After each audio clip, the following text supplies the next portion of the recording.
The diner breathed in the low hour between lunch and dinner. Coffee hissed as it refilled cracked mugs. Butter warmed on the griddle, sending a soft, nutty smell into the air. Outside, rain stitched silver lines down the window, blurring the traffic into a slow-moving watercolor. Mara wiped a table with a cloth that had seen better days. Her wrists ached the way they did every afternoon, a dull reminder of hours spent carrying plates heavier than her worries. The name stitched onto her apron had begun to fray. She liked that proof that she'd stayed.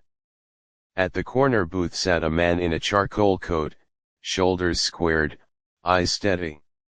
He'd arrived alone, asked for water first, then coffee, then nothing else for a long while. When he finally ordered, it was simple.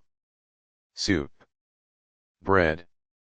He spoke softly, as if the room might bruise if he didn't. Mara noticed details the way survival taught her to, the polished shoes dulled by travel, the watch worn but expensive, the way he listened when she spoke.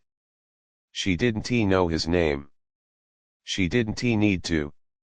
Names didn't pay rent. She brought the soup. He thanked her without looking up, fingers resting flat on the table. Between refills, she caught him watching the rain, his reflection splitting across the glass. He ate slowly, methodically, like each bite mattered. When he finished, he set the spoon down with care and slid the plate toward the aisle. "That's all," he said. Mara nodded and placed the check face down. The total was modest. She moved on, filling sugar shakers, smoothing a child's napkin, counting minutes until she could pick up Eli from after-school care. Every dollar tonight already had a job waiting. The man stood, buttoned his coat, and left without another word. The bell above the door chimed once, then settled. Mara returned to the table and flipped the check. Tip, 0.00. The number pressed flat against her chest. She felt heat rise to her face, then drain away.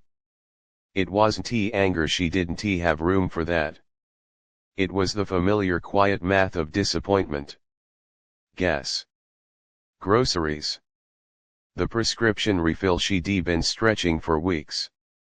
She cleared the table, stacking the plate on her tray. As she lifted it, something resisted, a whisper of paper stuck to porcelain. She froze, fingers tightening. Under the plate lay an envelope. Her name was written across the front in a careful hand. Not the hurried scrawl of a receipt note, but deliberate, almost formal. Mara. She slipped it into her apron and finished her section, heart beating too loudly for the room. In the back hallway, beneath the flicker of a tired fluorescent light, she opened it. Inside was a folded letter and a key card, heavy and cool against her palm. The letter began without apology. "I didn't leave a tip because I don't believe in tipping for what you already give freely. I believe in paying forward what was once given to me when I needed it most." Her breath caught. 10 years ago, I ate in a place like this after I lost everything. A woman who looked like you brought me soup and listened when I spoke too slowly. She didn't know my name either. She slid an envelope under my plate and walked away. Inside was a bus ticket and a note that said, "Don't quit." Mara leaned against the wall, knees weak. "This key card opens a room for 30 nights at the Riverside Inn. The letter attached is a job offer, part-time, flexible hours at a company that believes in second chances. There's also a scholarship fund set aside for childcare while you train." I asked. I listened. Her hands shook as she unfolded the second page. It was real. Addresses. Signatures. Dates. "I know nothing about your life except what your hands told me and the way you said we when you spoke about tomorrow.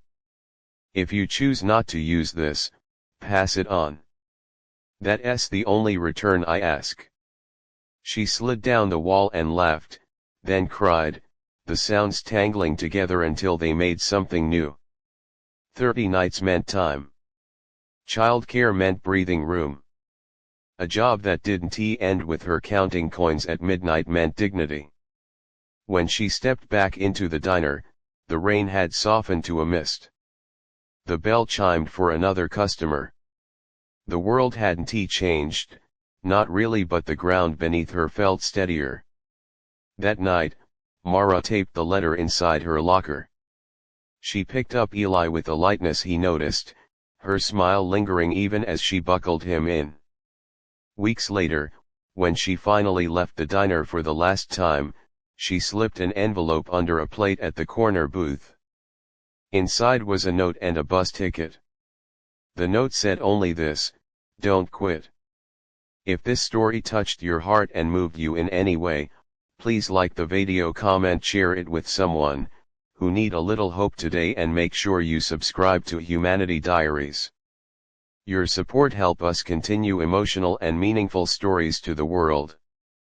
Please comment below which part of story touched you the most.